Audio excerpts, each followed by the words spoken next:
93.7 KLBJ, live from Aces Lounge on 6th Street for South by Southwest with Nigel and B-Doe.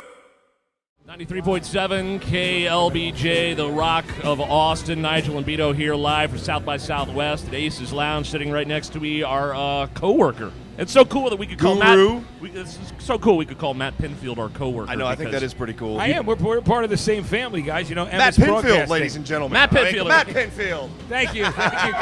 101.9 in New York City, right? Yeah, 101.9 New York City, which is, the New York rock experience. It's part of the family with you guys, which is great. And now it's the only rock station in New York City right now, right? It really is. It's the only place where you can hear anything rock that's new, which I think is great. And classic rock mixed in. It's like a mix of alternative classic rock and new rock. And they just blew up K-Rock. Yeah, right? Like top 40. Wow. They're playing Katy Perry now and T-Pain. So, you know what I mean? Can I ask you just real quick your thoughts? I mean, you've been in radio and TV all your life. Radio industry right now is such a weird time to be in it. Just your thoughts on what's going on right now with cutbacks in the economy. It is a weird time to be in it, and I think every one of us, we're all taking, pay cuts to keep our companies afloat. But you know what? At the end of the day, we're having a great time. I'm just glad to still be in the game. I love it every day. I get up. I got to say, you never get used to getting up at 4 in the morning. I get up every day, 3:30, 4 in the morning. And it's so funny. My co-host, Leslie Fram, she was doing it in 99X in Atlanta for years before they blew that station out. But I asked her, do you ever get used to it? 18 years getting up at 4 in the morning? She's like, no. I'm like, good. So it's not only me. But no, I love it. I get up early in the morning. I live in Jersey, and I get on the PATH train. I walk a mile to the PATH train, and I take a train to the World Trade Center side, and then I walk to the station from there and then do a show. But yesterday was funny because I did the morning show in New York, and then I got on a plane. That instead of coming directly to Austin or somewhere in Texas, it went to Minneapolis. So here I am, the center top of the country, and then another flight all the way down to the bottom. It was a special way to get here, guys. And we're glad you're here, man. You said you've done so many things, over hundreds of your specials on MTV, specials, radio, a million different things with labels.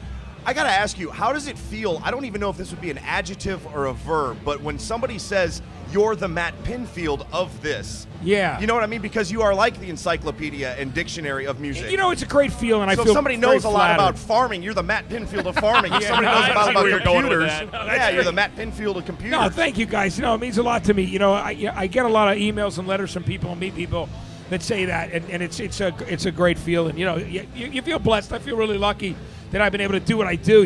It's funny you mentioned that too, and I love Austin. I've been here so many different ways. Like I've been here for MTV and VH1, and then I was here, for 5 years I did A&R for Columbia Records. Right. For those people listening, what A&R is, it's artists and repertoires. You're the guy who scouts artists and bands. You try to get the company to sign them, and then you oversee the making of the record, recording, mixing, mastering, all that other stuff, putting them together with the producers.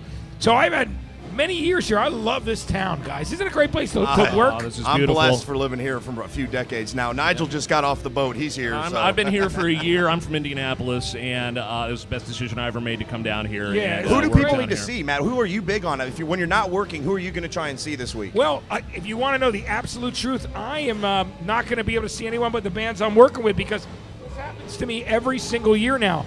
I start working early in the morning. I get up first thing in the morning, get some breakfast or work out or something, and then I start going through the scripts for my broadcast and just like our schedule.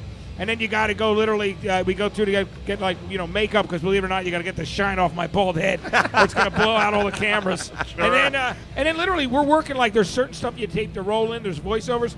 So I'm on site at the convention center literally all day until at least midnight, 1 in the morning. So by that time that's over, I got to start the next morning at 9:30, 10. But I want to let everybody out there know, we have this concert. It's on DirecTV. It's called South by Southwest Live.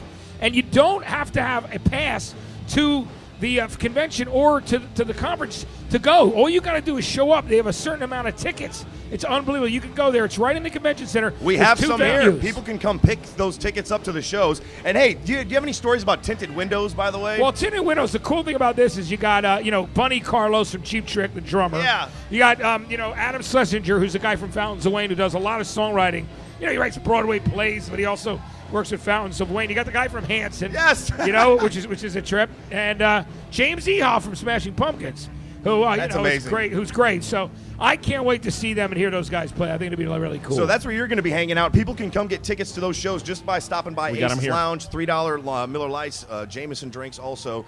And, man, I got to say thank you so much for hanging out. Hey, guys, you know what? It's great that I'm in the Emmis family with you guys. Yeah. You know, I love working there. And, you know, if you're ever in New York City, you guys got to come by and hang out on the air with us. We have Would a love blast. to. What Nigel said, be careful what you put out there because we man, might take you up on that, my Let me friend. tell you, there's an open door for you guys. Come out and rock. And when I come back down, I want to come.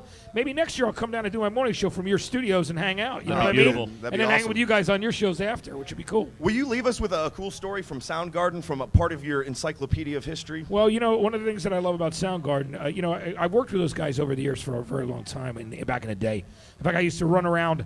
You'll appreciate the story. I would go out and visit those guys like Kim Thale and Chris Cornell. And I remember when Chris Novoselic, it was after Kurt Cobain died, was having a birthday party at his house. And all like the guys from the bands, from like guys from Pearl Jam, Mudhoney, everybody from the town, a couple of guys from Alice in Chains, you know, Mike Inez, Sean Kenny, and Jerry Cantrell. They were all, he had a party. And I get to the door, Chris Novoselic from Nirvana's house, and he comes out in a kimono. He's wearing a kimono. And it's a good great party guy. when Chris comes out in a kimono. And it was just dude. amazing. But I'll tell you a really funny story. Burden in My Hand. You know that song? Oh, yeah. Well, I was doing the world premiere for Down on the Upside. And I said to those guys right in the middle, like the song was playing, and we were about to come off, and I said, you know, when I first saw Burden in My Hand, I thought about it, and I pointed at my, private area. And those guys, everybody in the band fell over laughing. They just couldn't, they had never think they lost their mind. And then we went back alive, and they were still cracking up for like 3 minutes. It was pretty funny. That's unbelievable. But I love Soundgarden, a great band. Again, loved Audio Slave too. Love some of Chris's solo stuff. But I was very sad the day Soundgarden broke up. Very sad. I say we play some Soundgarden just for Do that it. reason. Matt Pinfield, thank you for having a great South by. Welcome back to Austin, brother. B-Doe, Nigel, guys, Yeah, thanks for very having nice me to in, meet man. you, Great sir. hanging with you guys. Broadcasting live from Mason's Lounge. It's the Rock of Austin, 93.7 KLBJ. Live from Ace's Lounge on 6th Street for South by Southwest 93.7 KLBJ.